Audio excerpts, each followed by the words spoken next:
WGEM in high definition with Gene Kennedy, Lesley Van Ness, storm track weather with meteorologist Bryant Inman and sports director Ben Marth.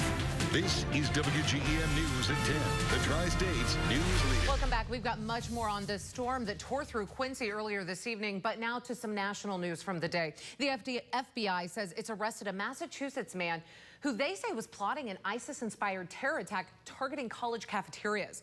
The suspect is the son of a Boston police officer. The government says they seized 4 firearms, 2 rifles, and 2 handguns, along with 2 machetes, a knife, and a partially constructed Molotov cocktail. Documents suggest the weekend disappearance of Joaquin El Chapo Guzman from a maximum security prison should have come as little surprise to Mexican authorities. There were documents that revealed drug agents first got information last year that various family members and drug world associates were considering potential operations to free him.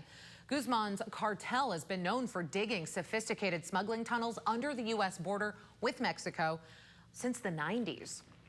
The Department of Veterans Affairs says it may have to shut down some hospitals next month.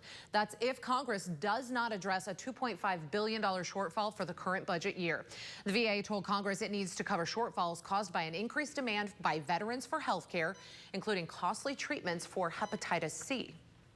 Defense Secretary Ash Carter says the Pentagon's current regulations banning transgender individuals from serving in the military are outdated, and anyone willing to serve our country should be able to do so. Carter is creating a working group to do a 6-month study on the impact of lifting the ban.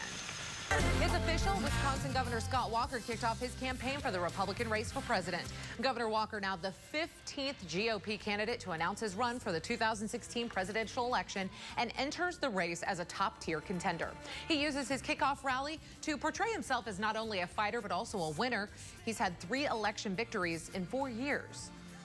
Now more than ever, America needs a president who will fight and win for America. Walker spends the rest of the week traveling to 4 key early voting states, including Iowa. Now we want to get back to our breaking news coverage of this thunderstorm that rolled through the Tri-States. It really left so much damage. Gene Kennedy is live at the command center tonight here in Quincy with some new information on the power outages. Is that right, Gene? Well, what we know is this, Lesley, that the crews with Central Services are going to be working still into the night to try to clear some of these roads that remain impassable. But as you can imagine, with the power outages that are taking place, it is just a daunting task. Mayor Kyle Moore joining me live right now.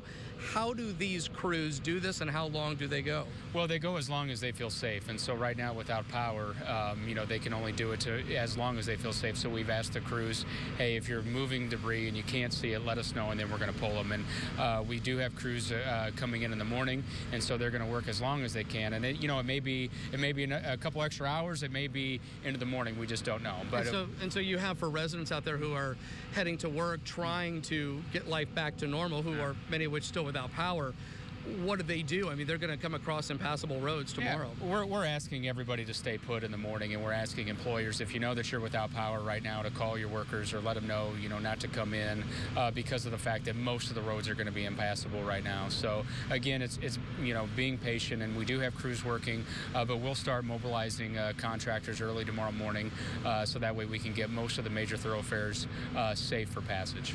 How tough has this been in the last couple of hours? I mean, behind you in that room, you've got about 20 people, city officials, police, fire, and they're actually running on a generator here at 911 services. I think it's tough because being inundated with all the calls, but we have a very professional crew that have been doing this long before I was ever in office. They're well versed in situations like this, and so really John Simon and the whole team at the Adams County EMS does a great job. The first responders do a good job, so they're ready for it, and we're going to continue to be ready for it throughout the next few days. All the best, Mayor Kyle Moore. Thank you for the update. Lesley, we'll send it back to you. The message clearly is if you could stay off the roads tomorrow, that's what's advisable.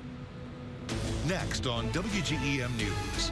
All right, the severe threat has passed for the night. We're going to give you a full check of the forecast. Is there any more severe weather in the extended outlook? The details right after this.